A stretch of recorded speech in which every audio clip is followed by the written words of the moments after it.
Hey guys, in this video, we're going to start modifying our application such that unauthorized users won't be able to see certain parts of our website.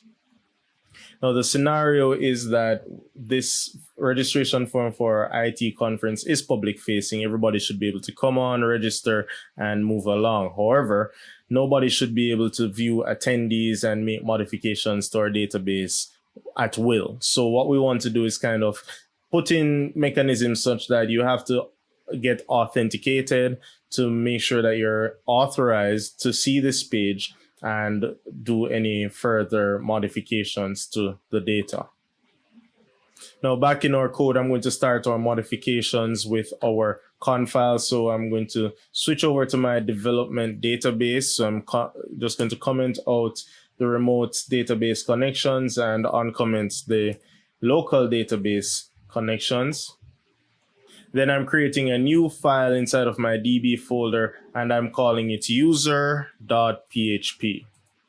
And then user.php now has, and I start off with a PHP block, and it has a class called user. So class user, and then we're just going to go over to crud.php and borrow the first bit of code, which is where it initialize the private variable called db and then use the constructor to give it a value. So this is generic. This needs to be done regardless so that we can keep the same object-oriented dynamic across all our files. And I just borrowed that, put it there.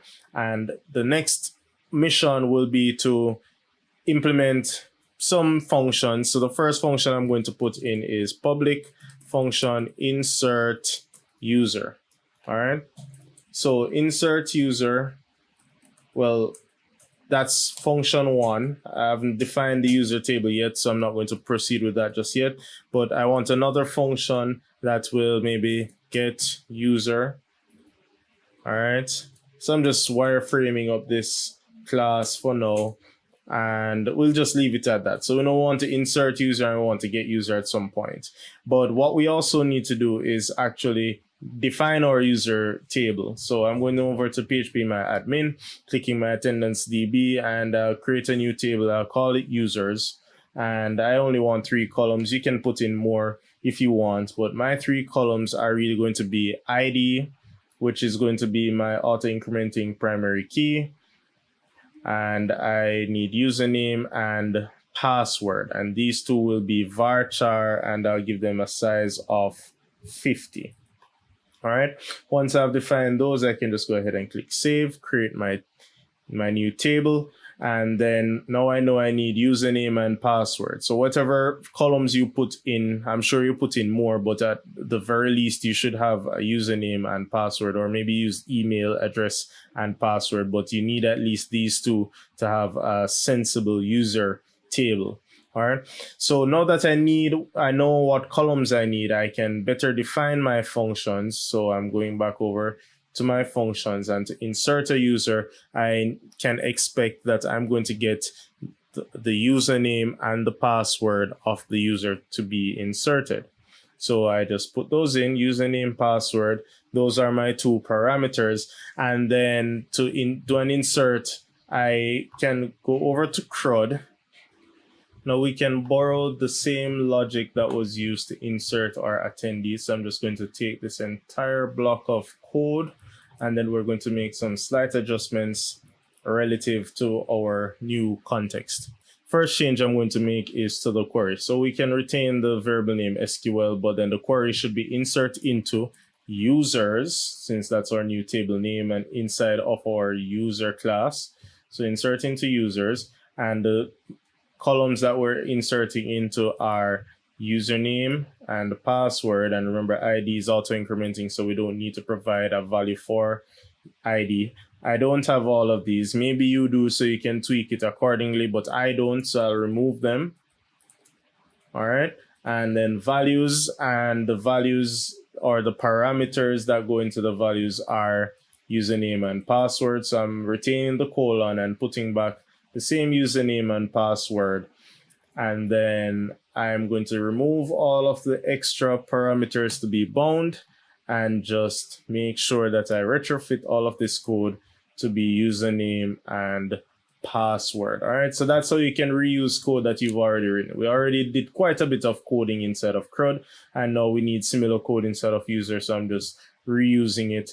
And essentially what we're doing is the same thing. We're just inserting a user. So this could be used when somebody is registering for your website. The same way that we accepted all of this data from somebody, in inserting to attendee, we accepted all of these data points and all we did was insert it into the table. That's essentially the same thing you're doing with a user. So anytime you have a database interaction where you have to put something in the database, let this be a general template as to how it can be accomplished. Next up, we have get user, and this first get user, I want to get the user with a username and password that match whatever is being passed into our parameters. So I want the username and password to be passed into the parameters, and then I want to check if there's a user with that. So I'm going to go back to CRUD and see if I have any similar function to this, and I do in the form of get attendee details. Granted, it was only ID, but the concept remains the same. So I'm going to copy this code and paste it here, and then we just modify. So we say select star from, and I'm going to kind of clean out everything after the table so that we don't have any confusion. So it's select star from our users table where, and then the first part of the where condition is the username should be equal to the parameter username. And so we want this user, whatever user it finds, must have a username that matches whatever is coming in through the parameter and a password matching whatever is coming in through the parameter. So password column has a value that matches the parameter password. And then I already have the prepare command. I have the bind param, but it's binding for ID. So I don't want it to bind for ID. I want it to bind for username.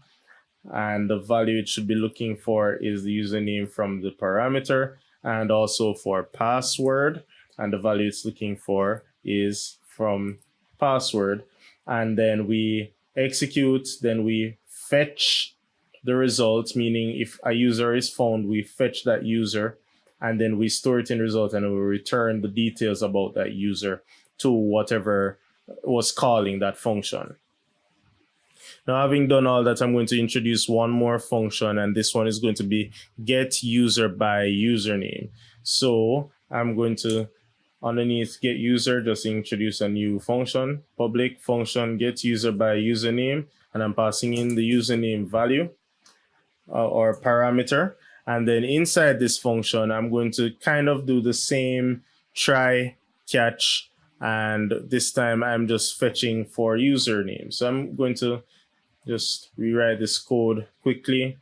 And then what we're doing in this one is we're selecting the number of users where the username matches whatever is passed in the parameter.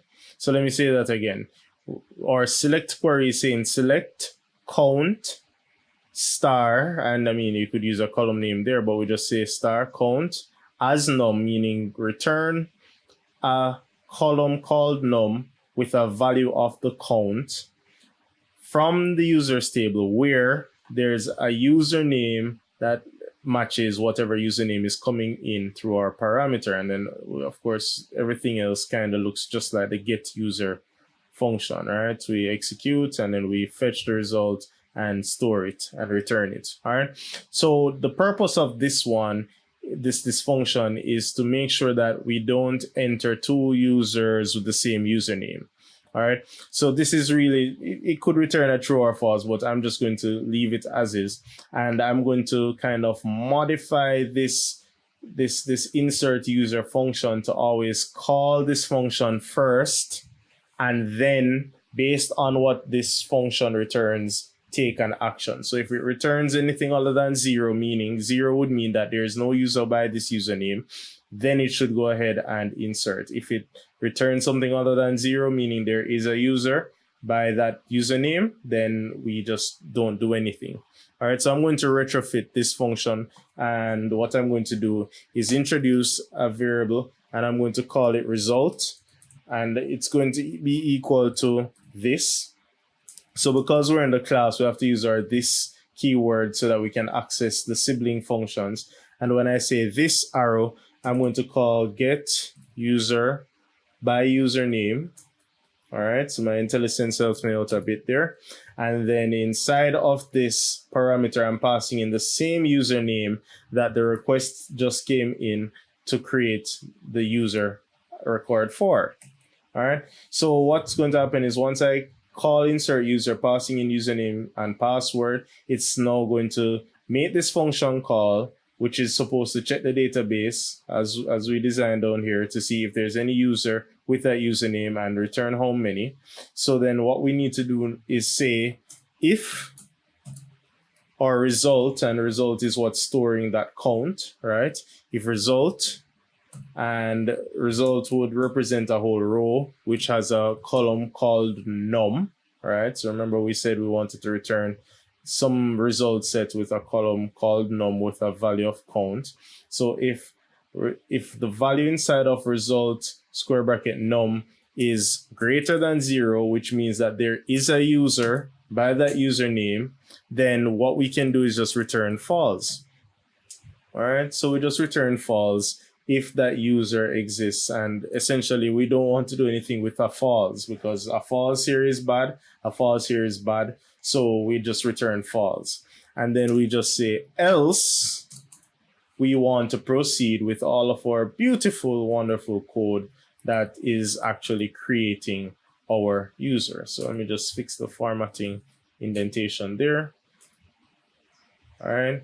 And then at the end of all of that, once again, what's going to happen is that we call insert user, passing the username and password. It's going to first make that check to see, okay, give me back how many users have this username. If there is at least one, then we don't want to do anything. Otherwise, we want to proceed with the user creation. Now, one more modification I want to make to this this function is the way it handles the password. So the password as it stands would be whatever plain text the user types into the form when they're logging in. So sure, it's obscured from our eyes because you know that in HTML the dots come up or some symbols come up instead of words. But then once it passes over here, it's plain text. It's really just, you know, as you typed it. When we store it in the database, we don't want anybody to be able to look into the database and just see, oh, that's what the password is because we didn't obscure it. So we want to introduce what we call encryption, which will obscure the way the password looks in the database and make it far more difficult for somebody to sit down and figure out what your password is. So I'm going to, above the else, before I even get into the SQL statement, I want to define a new variable and I'm going to call it new underscore password. And the new password will actually be like a concatenation of password and what we call a salt. And that's salt as in salt. All right.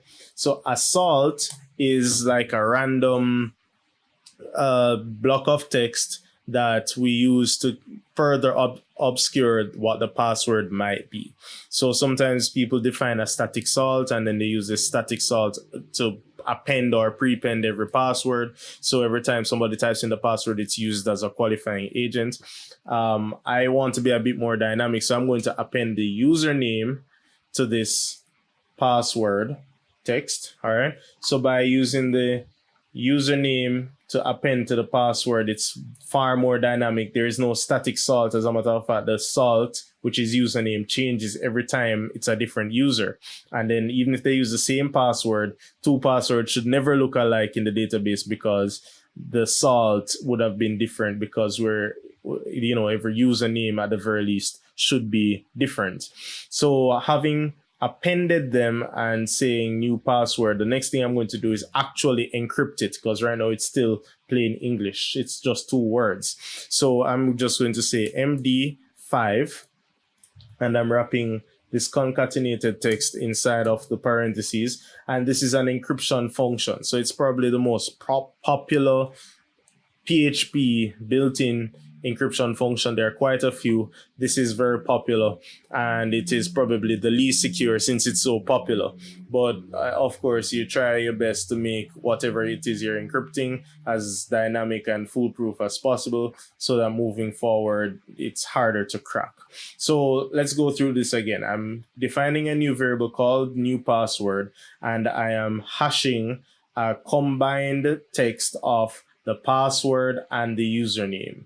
So I'm combining username and password into one contiguous string, and then I'm using MD5 to hash it.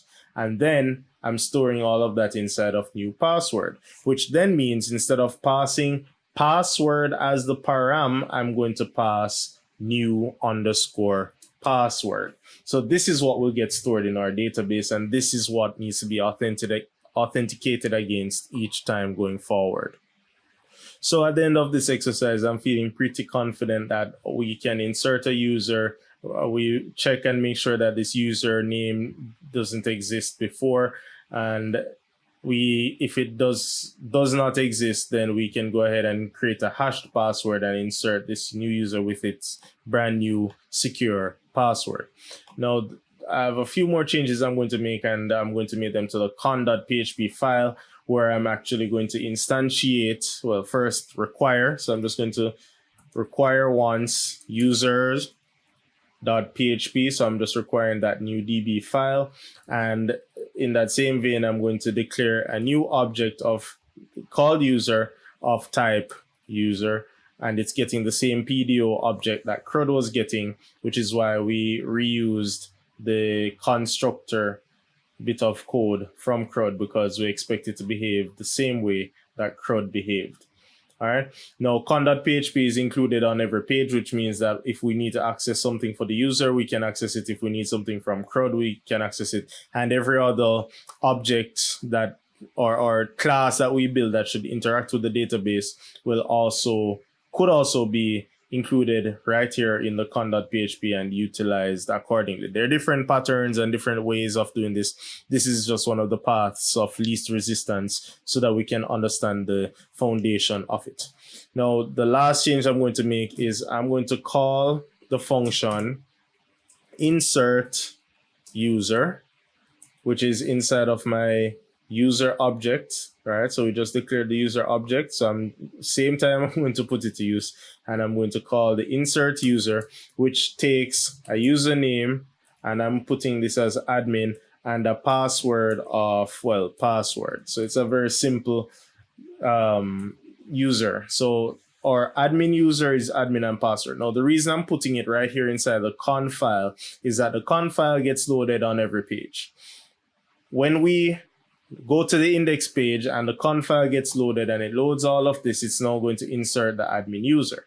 Insert user is going to call the function get user by username to make sure that there's no other user by that username. And then, well, it's going to be our first user, so there will be no other user by the username admin, so this will get executed. If we go to another page and it reloads and it recalls this function, what will happen the second time when it passes in admin as a username, and then this reveals that there is a user by that name, it will just return false and do nothing. So this user should get created at least once. Well, should be there once. And if it gets deleted, once the website is loaded, it will get recreated. So you could do it one time and then comment it out, or you could leave it because we're already coded in a defensive manner. So this user should never appear twice in our database. All right. So if I make all these changes and save and then go ahead and reload our form and see how our changes fared. So I'm just going to refresh this page, and as you can see, everything loaded. Nothing seems to have happened, but if I go back to PHP My Admin and reload my users table, then you will see that we have a new user called admin. And if you look at that password, it looks nothing like the word password.